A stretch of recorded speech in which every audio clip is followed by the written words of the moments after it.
I've just come on to do a quick tutorial. I'm hosting a swap event in the Facebook group, Paper Crafts, Project Swaps and More. I'll put the link to that Facebook group in the description box.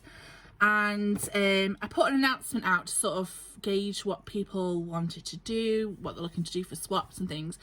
And I got a few ideas, some great comments. So I went with that, and also bits that I've been seeing from other crafters, and I sort of combined a lot of everything, and this is what I've come up with. So I thought I'd come on and do this as sort of like a bit of a tutorial, because I think it's a really good idea for any sort of swap really, or as gift maybe. So what it is I've just created this box, and that's what I'm just going to show you how to make. A very simple box. And inside it's actually a card and tag kit. So the box itself comes off. This is just my prototype, so it's a bit it's a bit wonky. So what it is a card and tag making kit. So inside I've added some die cuts. These were actually, I just grabbed these were actually what Kim Kelly sent me in the Christmas swap, so I just put them in. And these were also as well, they're just so handy they were just right there. So a bag of embellishments, and then some bag of stickers. I also just added in a pen, so you can use like a fancy pen, a nice writing pen. This is a metallic pen, something nice. And then it'll hold 6 blank card bases, and I've just cut these at 6x4, and I'll show you why in a minute. And then I also have 9 which are 3x4 pieces of card, and these would be your tags. So I've left them completely square. I will put holes in them because not everyone has something to punch, but someone might have a die or a trim they might want to use or whatever. So it's basically you're giving them a kit, so you're giving them like cards and papers and stickers, something for them to make, or something to make with the kids or whatever. So I've just left them like that. Also 6 blank envelopes. And then in the bottom I've included some papers. So I've just taken, I think it's 6 just Christmas papers, because this is going to be Christmas themed. So 6 normal papers, and then 3 like special papers. So I've gone for like holographic, glitter, and this sort of mirror metallic board. So 6 papers, 3 special papers that are 6x6, then 6 card blanks, 9 blank tags, 6 blank cards, stickers, embellishments, and dies, which includes sentiments. So that's what's going to go in. Oh, and a special pen. So that's what's going to go in. Now also, I've just left post-its on this. I wasn't going to raid everything, but you'll end up with 3 extra pieces of these 4x3 once I show you how to cut the card. So I was thinking on this one we wrap like twine or tag ribbon, so that they can use for making their tags. This card would be like washi samples, so they can use in like decoration, for the envelope, etc. And then this one to wrap any sort of lace or decorative trim, which will look nice with the whole papers and the die cuts that you've put in the box.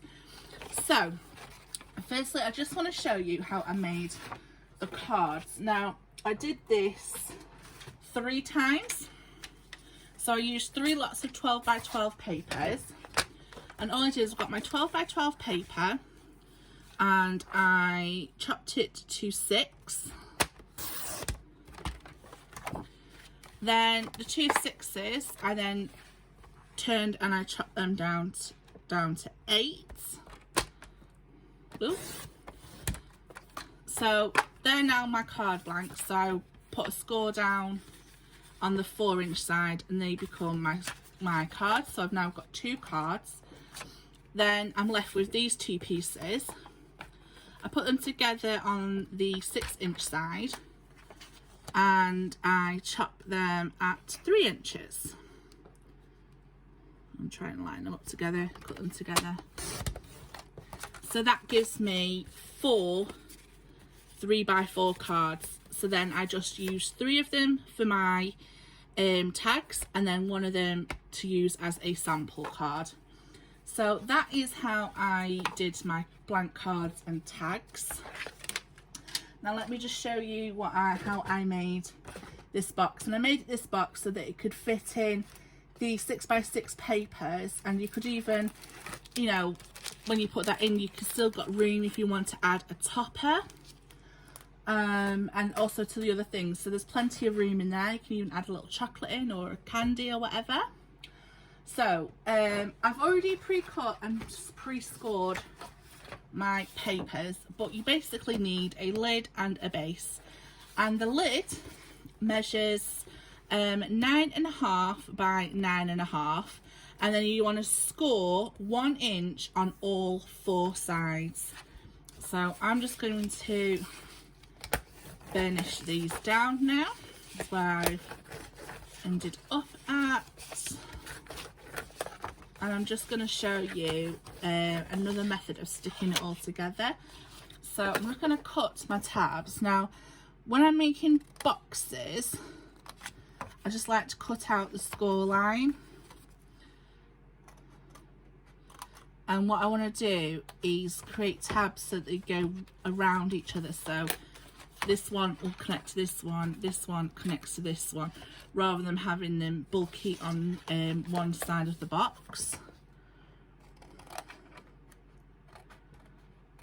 So, cut the score line. Yeah, I'm just literally where the score line is, I'm just cutting that out, and I just think that creates a more sturdy box. Well, just for me.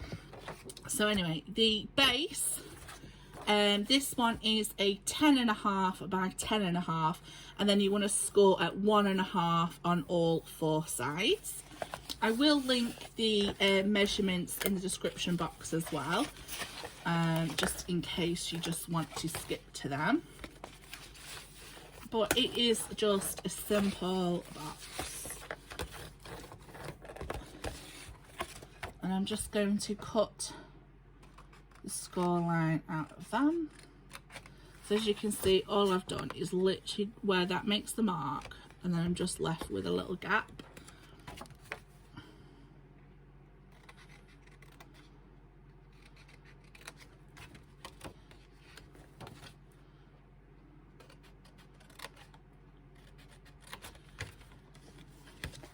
I feel like I make boxes all the time.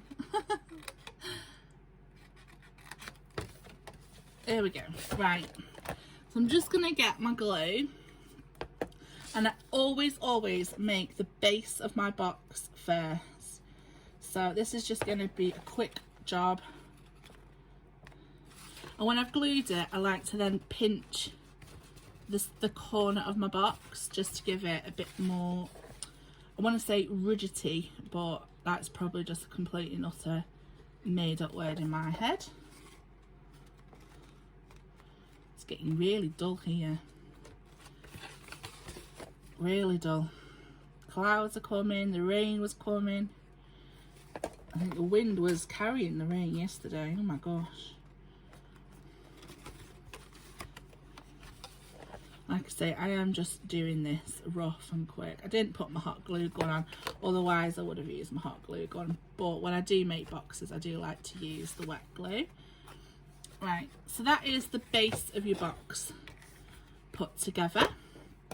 Then what I like to do now is, with my lid, is I put one of the tabs up. So I create one corner. And again, just squeezing that there. It's not grabbing very well. I've missed completely this corner out, so I'm just going to add a bit more glue, like that.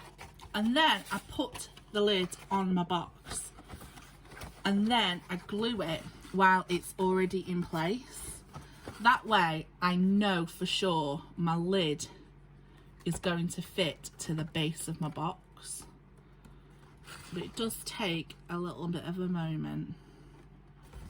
And make sure that your glue doesn't ooze out and stick to the base of your box, because that wouldn't be good. This is why I like using the hot glue for quickness. I mean, this is actually quite fast drying wet glue, but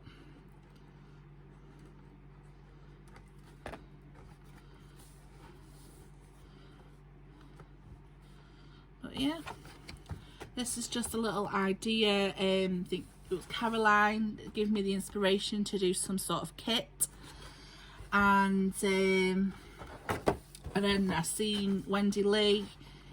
She received like a card making kit, and I thought that was really good.